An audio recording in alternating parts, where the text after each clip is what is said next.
नमस्कार दोस्तों, मैं अर्जुन खलखो खलखो कंपटीशन क्लासेस में आप सभी का हार्दिक अभिनंदन और स्वागत करता हूं। और आज मैं आपके सामने प्राचीन भारतीय इतिहास का एक बहुत ही अहम भाग लेकर आया हूं। और आज मैं आप लोगों के साथ चर्चा करना चाहूँगा सिंधु घाटी सभ्यता के बारे में, जिसे आमतौर पर हड़प्पा सभ्यता के नाम से भी जाना जाता है। दोस्तों, एक ऐसी सभ्यता जो कि इंजीनियरिंग और कारीगरी और नगर नियोजन का एक बेहतरीन और नायाब नमूना माना जाता है, और वास्तव में एक गौरव का वो पल दे जाता है हम भारतीयों के लिए कि वास्तव में आज से 5000 साल पहले एक ऐसी मानव सभ्यता पाई जाती थी भारत में। एक ऐसी विकसित सभ्यता पाई जाती थी जिसे हम नगरीय सभ्यता मान सकते हैं, और निश्चित तौर पर यह एक नगरीय सभ्यता थी। और जिससे यह पता चलता है कि आज से हजारों साल पहले, तकरीबन 5000 साल पहले, हम भारतीयों के पास वो ज्ञान था, वो नॉलेज था, जिसके आधार पर एक बहुत ही बड़े पैमाने पर बड़े बड़े उन्नत नगर बसाए जा सकते थे। तो दोस्तों, इस पर आज हम चर्चा करेंगे कि किस तरीके से सिंधु घाटी सभ्यता का जन्म होता है, इसका उद्गम होता है, यह कब अपने विकास की चरम अवस्था पर पहुंचता है, और इसके साथ ही इसका जो अंत होता है वो किस तरीके से होता है। कुछ प्रमुख कारण थे, उस पर हम गौर करेंगे। और साथ ही देखेंगे सिंधु घाटी सभ्यता के बारे में जो अहम बातें हैं, जो प्रायः खुदाई के दौरान या खुदाई के बाद और अवशेषों के तौर पर प्राप्त हुए हैं। इन सारी चीज़ों पर थोड़ा सा हम चर्चा करते हैं, विचार विमर्श करते हैं। तो सबसे पहले तो यदि आप हमारे चैनल पर नए हैं तो हमारे चैनल को सब्सक्राइब कर लीजिएगा, बेल आइकन का बटन दबा लीजिए। वीडियो पसंद आए तो अधिक से अधिक मात्रा में इसको सोशल मीडिया पे आप शेयर कीजिएगा। तो चलिए हम शुरुआत करते हैं। कहा जाता है कि सिंधु घाटी सभ्यता, जिसे आमतौर पर हड़प्पा सभ्यता के नाम से या एक और नाम है सैंधव सभ्यता, इन नामों से जाना जाता है। कई बार इसे सिंधु सरस्वती की सभ्यता भी कहा जाता है। अब इन नामों के पीछे कुछ लॉजिक थे, कुछ कारण थे, वाजिब कारण थे, जो कि तथ्यों के आधार पर माने जाते हैं। इन सारी चीज़ों पे हम गौर करेंगे। लेकिन इसका अगर हम एक आरंभिक परिचय देखें तो सबसे पहले बात करते हैं सिंधु घाटी सभ्यता, जो कि एक बहुत ही बेहतरीन नगरीय सभ्यता थी।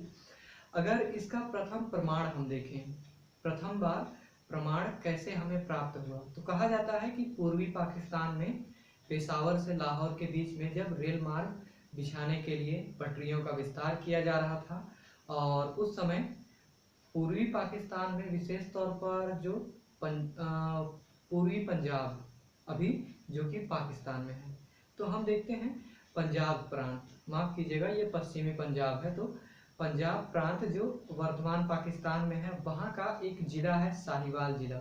और इस साहिवाल जिले में प्रथम तौर पर कुछ ऐसे टीले प्राप्त हुए थे, कुछ अवशेष प्राप्त हुए थे, जिससे यह अनुमान लगाया गया कि यह क्षेत्र कहीं न कहीं एक मानव सभ्यता का शायद हो सकता है जननी, या यहाँ पर कभी शायद कोई बस्ती रही थी। ऐसा एक प्राथमिक अनुमान लगाया गया था। कब?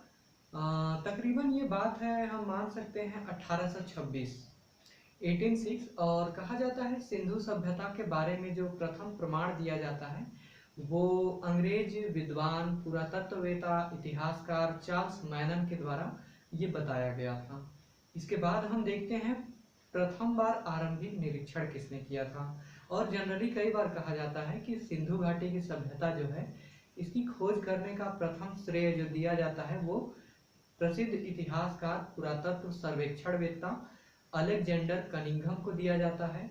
और इन्होंने जब रेल की पटरियां बिछाने का काम किया जा रहा था सन 1853 में, तो इसमें 1853 और 1873 में इन्होंने एक सर्वेक्षण कार्य किया था रेल की पटरियों को बिछाए जाने हेतु। और इस आधार पर हम देखते हैं कि प्रथम बार अलेक्जेंडर कनिंघम ने ही यह वास्तव में बताया था कि यहाँ पर कोई एक सभ्यता हो सकती है। शुरुआत में ध्यान दीजिएगा, यहाँ आरंभिक प्रमाण में मैंने रेल की पटरियों का जिक्र कर दिया था, वह बाय मिस्टेक हुआ था, इसको आप सुधार लेंगे। रेल की पटरियां भारत में दरअसल 1853-54 में ही आरंभ होती हैं, मानी जाती हैं, लॉर्ड डलहौजी का शासनकाल। इसके बाद हम देखते हैं खुदाई के तौर पर पहली बात तो अलेक्जेंडर कनिंघम ने यहाँ पर पता लगाया कि यहाँ पर कोई सभ्यता हो सकती है, क्योंकि उन्हें ढेर सारी ईंटें प्राप्त हुई थी रेल पटरियां बिछाते वक्त। और कहा जाता है कि ये जो पक्की ईंटें थी इन्हें रेल की जो पटरियां थी उस मार्ग में भी बिछा दिया गया, मतलब उपयोग कर लिया गया था।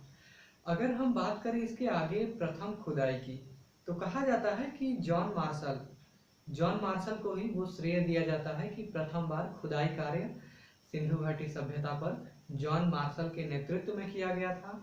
जॉन मार्शल जो कि तत्कालीन भारत में पुरातत्व सर्वेक्षण विभाग के महानिदेशक हुआ करते थे, और इन्हीं के अंडर में सन 1921 में राय बहादुर दयाराम साहनी ने हड़प्पा सभ्यता पर खुदाई की थी। तो इस आधार पर आप कह सकते हैं कि सर जॉन मार्शल और दयाराम साहनी जो कि सम्मिलित तौर पर माने जा सकते हैं जिन्होंने सिंधु सभ्यता की खोज की थी। इनके साथ एक और इतिहासकार का नाम जुड़ जाता है पुरातत्ववेत्ता का, और वे हैं राखालदास बनर्जी, जिनको जिम्मेदारी दिया गया था एक दूसरे टीले की खुदाई करने की। और उन्होंने सन 1922 में जब उस दूसरे टीले की खुदाई की तो उसमें जो नगर निकल कर आया उसे नाम दिया जाता है मोहनजोदड़ो, जो कि सिंधु घाटी सभ्यता या हड़प्पा सभ्यता का संभवतः सबसे बड़ा नगर माना जाता है। और इतिहासकार पिग्गट महोदय ने हड़प्पा सभ्यता और सिंधु सभ्यता को माफ कीजिएगा, हड़प्पा नगर और मोहनजोदड़ो नगर को सिंधु सभ्यता की दो राजधानियां माना था, या दो जुड़वा राजधानियों की संज्ञा दी थी। किसने? पिग्गट महोदय ने।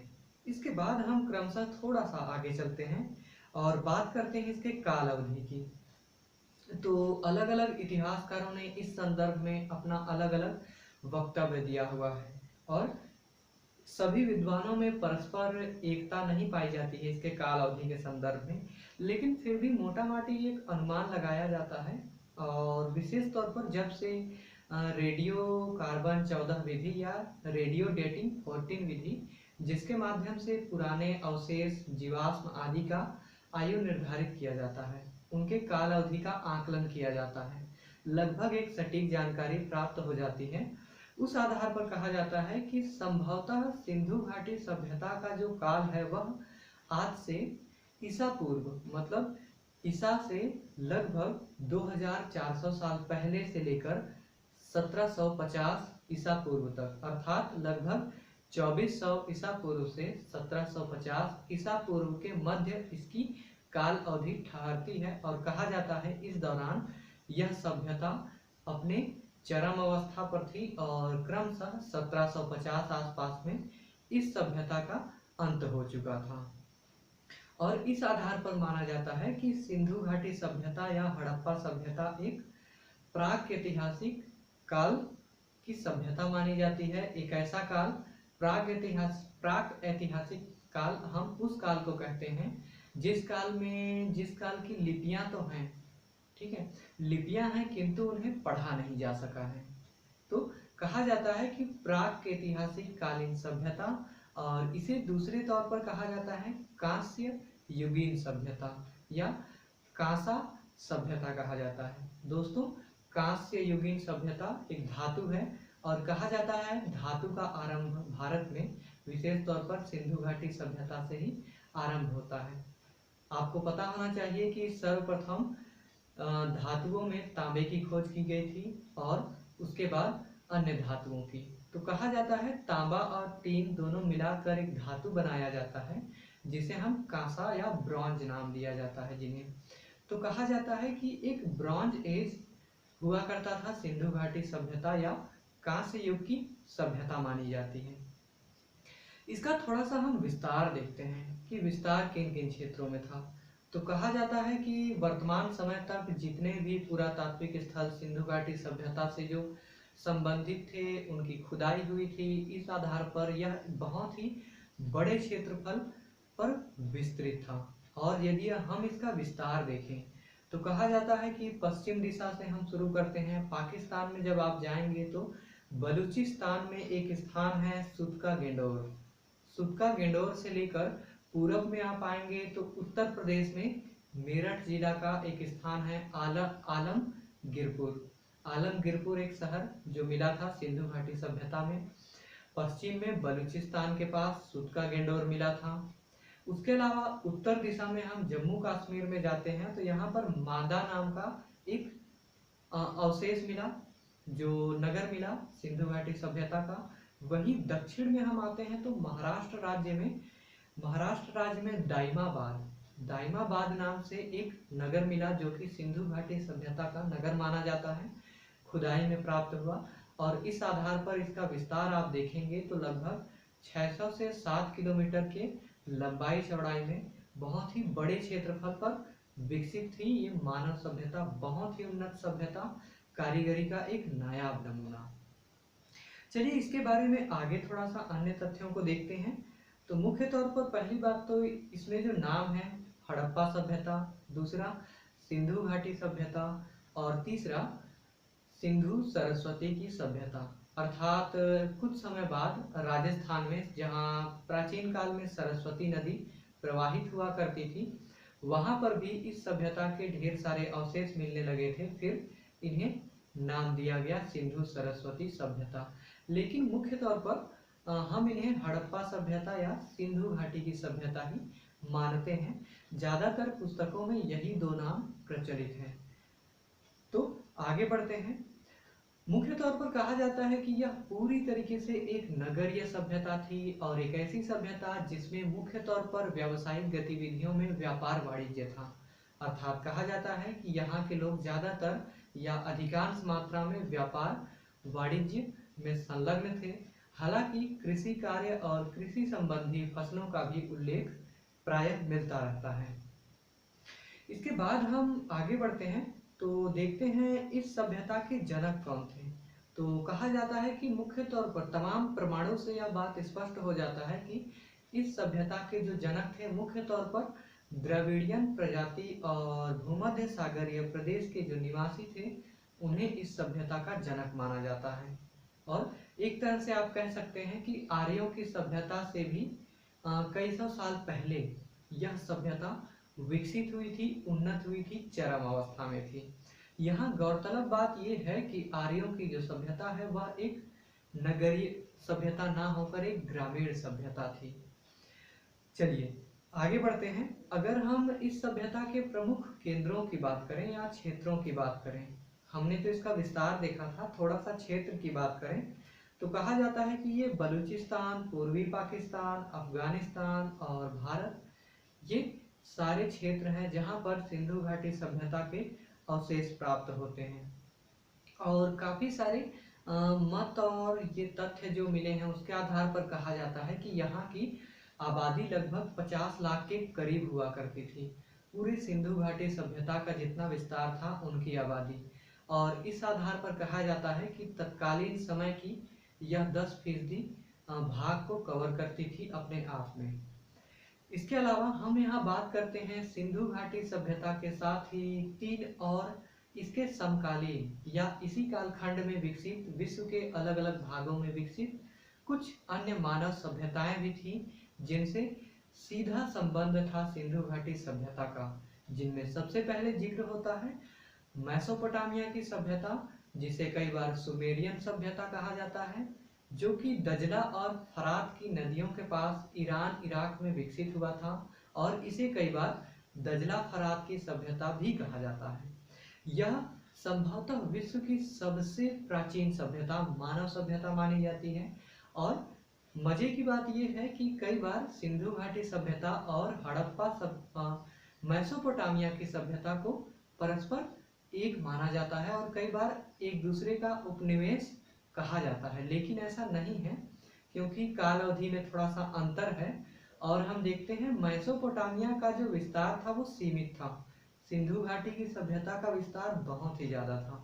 हालांकि दोनों नगरीय सभ्यता थी।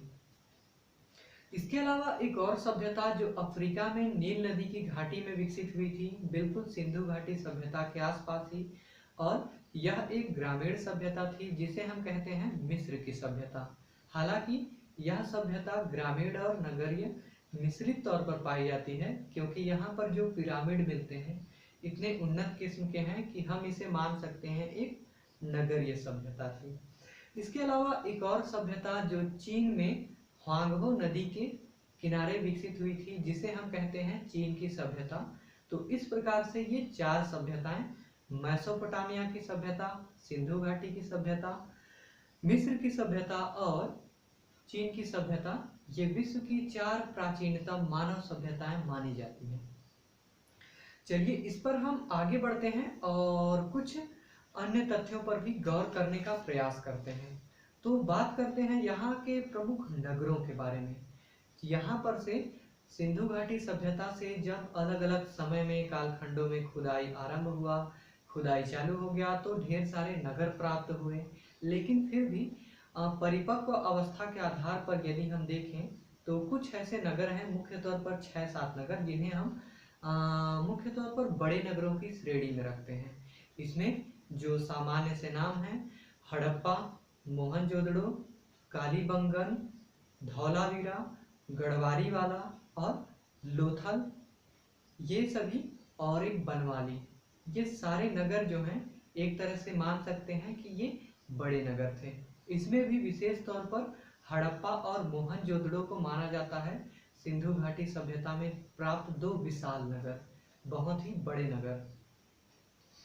अगर यहाँ हम बात करें, यहाँ जो प्रचलित लिपियां थी, जैसा कि मैंने अभी पहले बताया कि सिंधु घाटी सभ्यता एक कांस्य युगीन सभ्यता और आद्य ऐतिहासिक सभ्यता मानी जाती है, और इस सभ्यता में लिपि की प्राप्ति हो चुकी थी। लेकिन यहाँ की लिपि को अब तक पढ़ा नहीं जा सका है, किसी भी विद्वान को पढ़ने में सफलता प्राप्त नहीं हुई है। और कहा जाता है कि यहाँ की जो लिपि है इसमें लगभग 400 अक्षर थे, और यह लिपि एक भाव चित्रात्मक लिपि मानी जाती है, जिसमें व्यक्ति अपने शब्दों को भावों के माध्यम से, चित्रों के माध्यम से व्यक्त करता था। तो भाव चित्रात्मक लिपि या चित्रित लिपि मानी जाती है, जिसमें कहा जाता है लिखने का जो पद्धति था वो दाएं से बाएं की ओर था। आमतौर पर आप वर्तमान में देखेंगे देवनागरी लिपि और ढेर सारी लिपियां हैं जो कि बाएं से दाएं की ओर लिखी जाती हैं। आपकी हिंदी भाषा भी वही है। लेकिन सिंधु घाटी सभ्यता बिल्कुल अलग थी। इससे ये स्पष्ट हो जाता है कि सिंधु घाटी सभ्यता का वैदिक सभ्यता से किसी प्रकार का कोई संबंध नहीं माना जाता, हो ही नहीं सकता। अब चलिए बात करते हैं यहाँ जो मिले हुए कुछ अहम अवशेष, भग्नावशेष, या हम कह सकते हैं मानव कंकाल, और जो वस्तुएं प्राप्त हुई खुदाई के दौरान, जिससे इस सभ्यता के बारे में ज्ञान हुआ, इस पर थोड़ा गौर करते हैं। तो यहाँ प्राप्त हुए अवशेषों में मुख्य तौर पर स्नानागार का जिक्र होता है, अन्नागार का जिक्र होता है। अन्नागार जो कि मोहनजोदड़ो में प्राप्त था, और कहा जाता है सिंधु घाटी सभ्यता का सबसे बड़ा इमारत अन्नागार था, गोदाम। इसके अलावा मोहनजोदड़ो में ही प्राप्त हुआ था एक स्नानागार, इसे आप स्विमिंग पूल कह सकते हैं, जो कि लगभग 11.5 मीटर लंबा और 7.5 मीटर चौड़ा हुआ करता था। इसके अलावा मृद भांड मिले हैं, मोहरें भी मिली हैं, और ढेर सारे हम कह सकते हैं पुजारी के मूर्ति, मानव की मूर्तियां मिली हैं। विशेष तौर पर पक्की ईंटें भी प्राप्त हुई है, और उसके अलावा यहाँ पर विभिन्न पशुओं के अवशेष भी प्राप्त हुए हैं। विशेष तौर पर कहा जाता है कि सुरकोतदा, कालीबंगन और लोथल से घोड़े के अवशेष प्राप्त हुए हैं। तो एक तरह से आप अंदाजा लगा सकते हैं कि इस काल में घोड़े से परिचित हो चुके थे इंसान। और इसके अलावा हम देखते हैं कुछ फसलों के भी अवशेष प्राप्त हुए हैं, जैसे कि लोथल से चावल के प्रथम साक्ष्य प्राप्त होते हैं, और ऐसा कहा जाता है कि भारत में चावल की पहली बार खेती सिंधु घाटी सभ्यता में हुई थी, और इसके साथ ही गेहूं और जौ सबसे प्रमुख फसल हुआ करती थी सिंधु घाटी सभ्यता में, और यहीं से भारत में कृषि का आरंभ भी माना जा सकता है।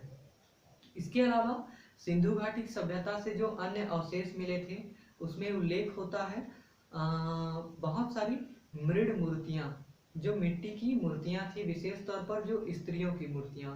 कहा जाता है सिंधु घाटी सभ्यता की खुदाई के दौरान अधिक मात्रा में स्त्रियों की मूर्तियां प्राप्त हुई थी, जिससे एक अनुमान लगाया जाता है कि यहाँ का जो सामाजिक व्यवस्था था वह एक मात्र सत्तात्मक व्यवस्था माना जाता है।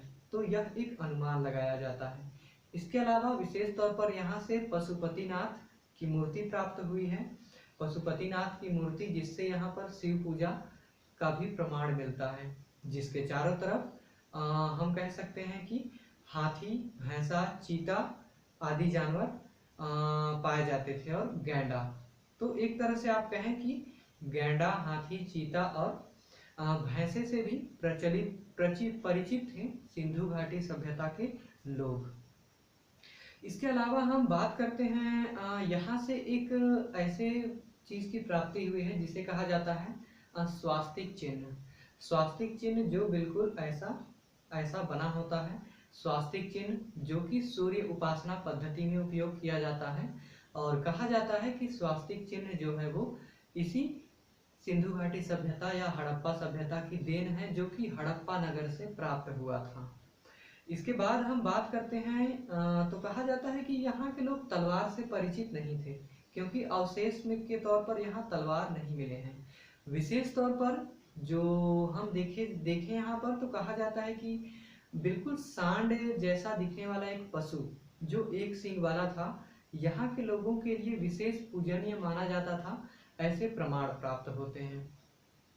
अगर बात करें सिंधु घाटी सभ्यता में जो मनोरंजन के प्रमुख साधन हुआ करते थे, कौन कौन से वे साधन हैं जो कि यहाँ पर मनोरंजन की दृष्टि से किए जाते थे, तो कहा जाता है कि लोग अपने मनोरंजन के लिए मछली पकड़ना, शिकार करना, चौपड़ खेलना, पासा खेलना और पशु पक्षियों को लड़ाना इत्यादि काम करते थे। इसके अलावा यहाँ के वस्त्र विन्यास की बात करें तो सूती और ऊनी दोनों प्रकार के वस्त्रों का यहाँ पर उपयोग किया जाता था। यहाँ के लोग दोनों प्रकार के मूर्तियों का उपयोग वस्त्रों का उपयोग किया करते थे। चलिए, इसके बाद हम अंतिम तौर पर थोड़ा सा बात कर लेते हैं यहाँ नगर नियोजन पद्धति, जो कि सिंधु घाटी सभ्यता की संभवतः सबसे अहम विशेषता है, जो इस सभ्यता को, मानव सभ्यता को बाकी सारी सभ्यताओं से अलग और विशिष्ट स्थिति प्रदान करता है। नगर नियोजन पद्धति, और कहा जाता है कि सिंधु घाटी सभ्यता के ज्यादातर नगर, विशेष तौर पर हड़प्पा और मोहनजोदड़ो, विशेष नगर नियोजन पद्धति में ग्रिड पद्धति के तहत बनाए गए थे। ग्रिड पद्धति वह पद्धति होती है जिसमें सारे नगर की जो सड़कें होती हैं वो एक दूसरे को समकोण पर या क्रॉस पर या 90 डिग्री के एंगल पर काटा करती हैं। यहाँ की जो नगर थे वो पूरी तरीके से पक्की ईंटों से बनाए गए थे। कहीं कहीं कच्ची ईंटों के भी मकान मिलते हैं, ज्यादातर लेकिन पक्की ईंटों के मकान थे। मतलब मकानों को बनाने में पक्की ईंटों का इस्तेमाल किया गया था। एक मंजिला इमारत होने के साथ साथ 2 मंजिला, 3 मंजिला इमारतें भी यहाँ प्राप्त हुई हैं।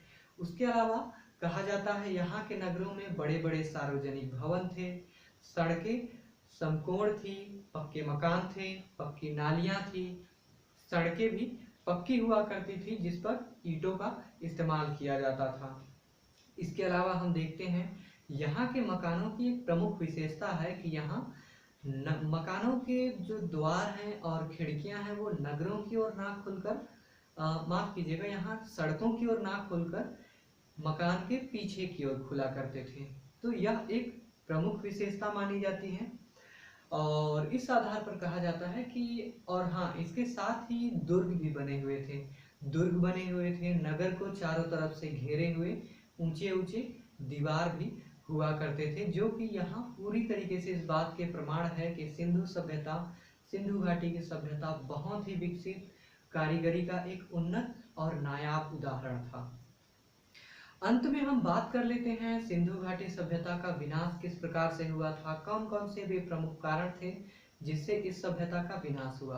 पहली बात तो ये कि सिंधु घाटी के सभ्यता का विनाश हुआ तो इसके पीछे कोई एक कारण को हम उत्तरदायी नहीं ठहरा सकते, और निश्चित तौर पर यह स्पष्ट हो जाता है कि सिंधु घाटी सभ्यता का विनाश कई सारे कारणों से हुआ था। एक से ज्यादा वजहें यहाँ विद्यमान थी। कुछ प्रमुख कारण जिसके आधार पर सिंधु घाटी सभ्यता का विनाश हुआ, इस पर हम गौर कर लेते हैं। तो यहाँ मैं 4-5 कारणों पे बात करूंगा, जिसके आधार पर देखेंगे। सबसे पहले बात करते हैं बाह्य आक्रमण की। तो कहा जाता है सिंधु घाटी सभ्यता के विनाश का एक प्रमुख कारण था बाह्य आक्रमण, और बाहरी आक्रमण में भी विशेष तौर पर आर्यों के आक्रमण को जिम्मेदार ठहराया गया था। ऐसा मत था गार्डन चाइल्ड, मॉर्टिमर व्हीलर और पिगट महोदय का। इन्होंने कहा था कि सिंधु घाटी सभ्यता की संपन्नता को देखकर लगभग 1750 आसपास में वैदिक आर्यों के द्वारा यहाँ पर आक्रमण किया गया, और यहाँ पर लोगों की निर्मम हत्या कर दी गई और पूरा का पूरा नगर लूट लिया गया। इस बात के पक्ष में ढेर सारे प्रमाण दिए जाते हैं कि यहाँ पर जो कंकाल, नरकंकाल भारी मात्रा में प्राप्त हुए हैं। एक ही कमरे में 13-13 कंकाल प्राप्त हो जाते थे। इस आधार पर इस मत को सिद्ध करने का प्रयास किया गया। लेकिन कहा जाता है सिंधु सभ्यता की जब खुदाई हुई तो यहाँ युद्ध जैसे कोई भी हथियार या औजार या फिर मानव कंकालों में जो चोट के निशान होते हैं वो बिल्कुल भी प्राप्त नहीं हुए, जिससे यह बात सिद्ध हो जाता है कि सिंधु घाटी सभ्यता का विनाश बाह्य आक्रमण से संभव नहीं है। तो यह मत खारिज हो जाता है। एक जो प्रमुख कारण कहा जाता है सिंधु घाटी सभ्यता का विनाश का सबसे अहम कारण, विशेष तौर पर हड़प्पा और मोहनजोदड़ो नगर के विनाश का सबसे अहम और सटीक कारण जो था वो था बाढ़ या फ्लड। कहा जाता है रावी नदी पर बाढ़ आ जाने की वजह से और सिंधु नदी पर बाढ़ आ जाने की वजह से, और इस तरीके से हम देखते हैं कि नगर के नगर पूरे रेत से भर गए और जल प्लावित हो गए, और इस तरीके से लोग नगरों से पलायन कर गए और बहुत सारे वहीं दब के मर गए, ऐसा कहा जाता है। और बाढ़ के पीछे जो प्रमुख विद्वानों का तर्क था सर जॉन मार्शल, मैके और एस.आर. राव, इन्होंने खुदाई के दौरान बहुत सारा रेत प्राप्त किया था, नदियों का रेत, जो कि हड़प्पा और मोहनजोदड़ो नगर से प्राप्त हुए थे। निश्चित तौर पर इससे यही अनुमान लगता है कि ये दोनों नगर जो थे कहीं न कहीं एक तरीके से हम कह सकते हैं बाढ़ के कारण नष्ट हो गए थे। एक और कारण दिया जाता है जलवायु परिवर्तन का, और ओरल स्टीन और H.N. घोष महोदय के द्वारा इस मत का समर्थन किया जाता है कि पहले प्रारंभ में ये भारत का पश्चिमी भाग और पूर्वी पाकिस्तान घने वनों से आच्छादित था, लेकिन समय के साथ पक्की ईंटें बनाने के लिए वनों को काट दिया गया, भारी पैमाने पर जंगलों को काटा गया, जिससे अकाल, सूखा और इस तरीके से बहुत सारे संकट आने लगे, प्राकृतिक आपदाएं आने लगी, बारिशें कम होने लगी और धीरे धीरे लोग नगरों को छोड़कर चले गए। तो कहीं न कहीं कुछ नगर ऐसे निश्चित तौर पर होंगे जिनके विनाश के पीछे जलवायु परिवर्तन का योगदान है। एक और कारण दिया जाता है नदी मार्ग परिवर्तन। तो ये भी बहुत ही पुख्ता कारण माना जाता है, विशेष तौर पर हड़प्पा सभ्यता के बारे में, हड़प्पा नगर के बारे में यह तर्क बहुत मजबूती से रखा जाता है कि जो नदी मार्ग, विशेष तौर पर रावी नदी का जो मार्ग परिवर्तन हुआ था, रास्ता बदल देती थी, उसके द्वारा हड़प्पा सभ्यता में अकाल पड़ गया, फसलें उगना बंद हो गई और जल संकट उत्पन्न हो गया, जिससे यह नगर पूरा विलुप्त हो गया, लोग नगर छोड़कर चले गए। इसके अलावा एक और तर्क दिया जाता है अकाल, महामारी, प्लेग।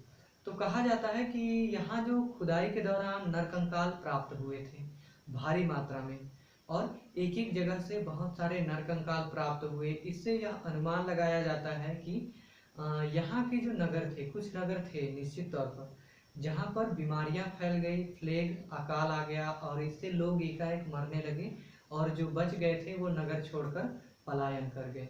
इस तरीके से इस सभ्यता का अंत हो गया। तो इस तरीके से 3-4 कारण दिए जाते हैं जो कि प्रमुख तौर पर विनाश के कारण माने जाते हैं। बहरहाल 2400 ईसा पूर्व में अपने सबसे उन्नत अवस्था, चरम अवस्था पर रही सिंधु घाटी सभ्यता 1750 आते आते पूरी तरीके से विलुप्त हो गई, विनाश हो गई, और इसके बाद भारत में एक नई सभ्यता का आगमन होता है जिसे ग्रामीण सभ्यता और वैदिक सभ्यता के नाम से जाना जाता है। बहरहाल जो भी हो विनाश का कारण, लेकिन हमें इस बात पर गर्व होना चाहिए कि आज से 5000 साल पहले हमारे भारत देश में एक ऐसी मानव सभ्यता विकसित थी जो कि एक नगरीय सभ्यता थी, इंजीनियरिंग का, कारीगरी का एक बेहतरीन नमूना, एक नायाब नमूना, जो कि विश्व के सामने एक उदाहरण प्रस्तुत करती है कि मानव आज से 5000 साल पहले भी तकनीक के मामले में इतना ज़्यादा उन्नत था। तो बहरहाल अभी के लिए इतना ही। उम्मीद है आपको वीडियो पसंद आया होगा। वीडियो पसंद आया है तो वीडियो को लाइक करें, चैनल को सब्सक्राइब करें, वीडियो अधिक से अधिक शेयर करें, बेल आइकॉन का बटन दबाएं। मैं अर्जुन खलखो अगले वीडियो में एक नए टॉपिक के साथ आपके सामने फिर हाजिर होऊंगा। तब तक के लिए मुझे विदा दीजिए। बहुत बहुत धन्यवाद। नमस्कार, शुभ रात्रि, जय हिंद।